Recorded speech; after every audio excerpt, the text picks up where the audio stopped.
Update video for the Prelude. Finished making these brackets. So now I got the fans mounted.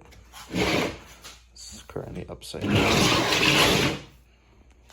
So this is what they will look like when they go on.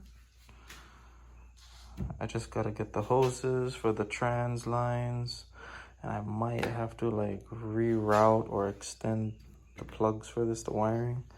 But so far they're both on nice and solid. I believe these are M6 by 1.0 threads for these bits on the fan brackets, so not bad. Ended up painting the radiator holder, so that's ready to go. Took off the fenders because radiator support came in.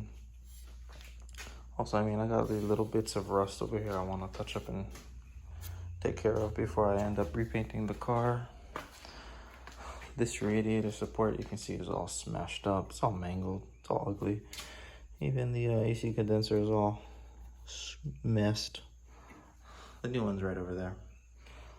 But coming along, we'll post another update when I get more done. So AC condenser, radiator, and radiator support. I was told that this was bolted into the car. It is not. It looks like it's either welded or maybe bonded, glued somehow. So I will take care of that in a bit.